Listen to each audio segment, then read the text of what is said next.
Halo anak-anak, kembali lagi bersama Bapak Muhammad Fajri dalam video pembelajaran IPA kelas 9. Nah, pada materi kali ini kita akan membahas tentang sistem reproduksi pada manusia. Nah, sebelum membahas lebih dalam lagi tentang sistem reproduksi pada manusia, alangkah lebih baiknya kita akan membahas dulu tentang pembelahan sel supaya lebih memahami ke dalam lanjutan materinya.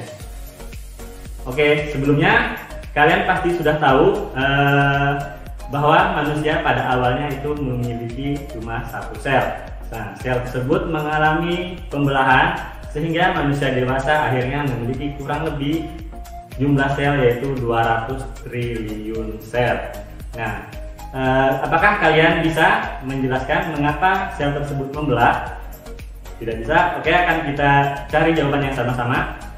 Oke, ada 3 alasan mengapa sel membelah. Itu yang pertama untuk pertumbuhan, yang kedua untuk perbaikan, dan yang ketiga untuk reproduksi.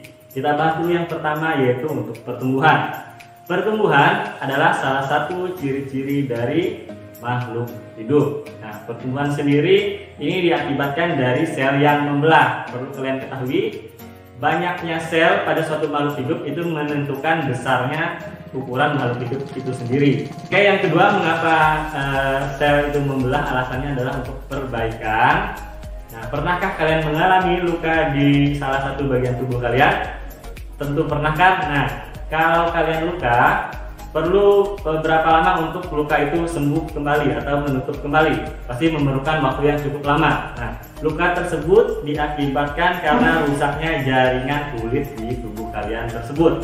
Nah, bagaimana cara memperbaikinya? Nah, ini adalah alasan mengapa sel membelah, untuk memperbaiki jaringan sel tubuh atau sel kulit kalian yang rusak sehingga menutupi kulit yang terbuka tadi. Nah, itu alasan mengapa sel membelah. Kemudian alasan yang ketiga itu untuk reproduksi. Nah, untuk reproduksi sendiri ini hanya memerlukan sel kelamin yang bisa menghasilkan sel gamet. Apa aja?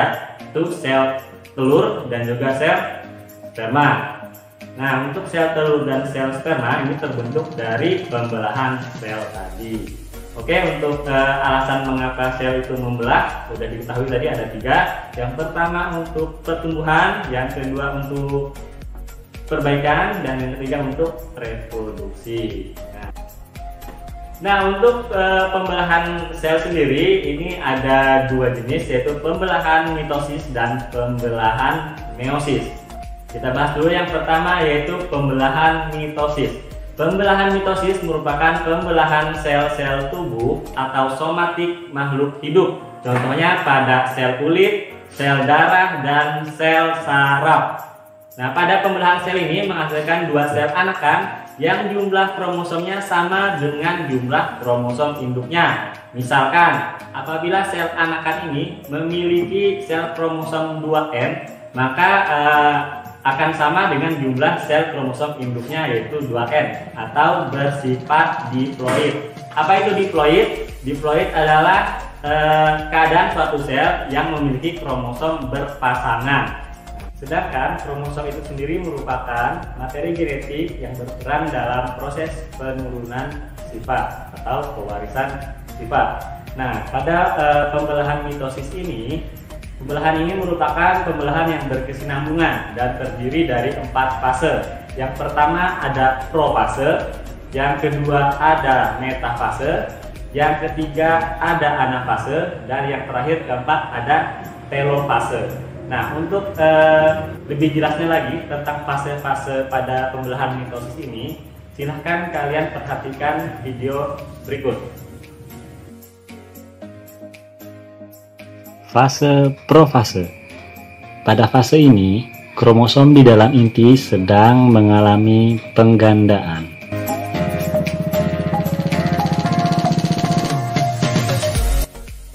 Nukleus dan membran inti rusak dan menghilang.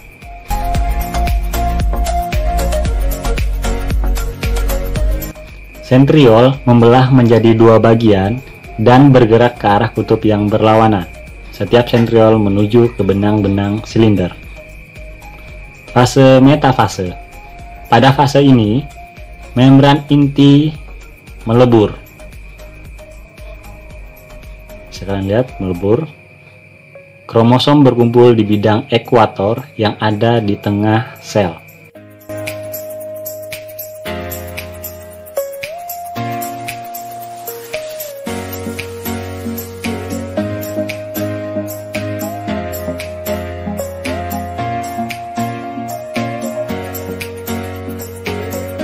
Fase anafase.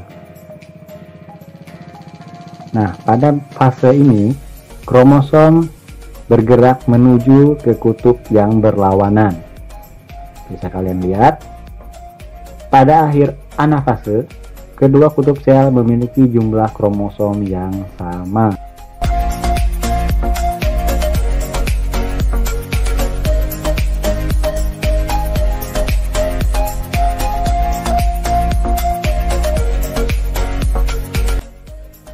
Fase telofase.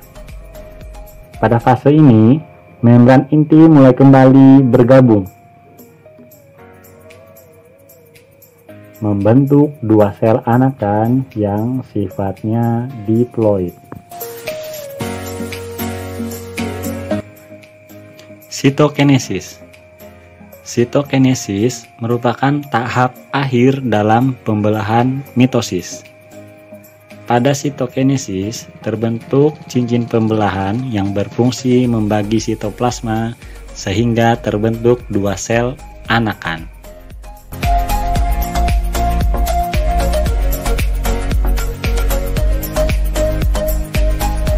Nah, kita lanjutkan pada pembelahan yang berikutnya, yaitu pembelahan meiosis. Pembelahan meiosis adalah pembelahan yang menghasilkan dua sel anakan yang memiliki jumlah kromosom setengah dari jumlah kromosom induknya.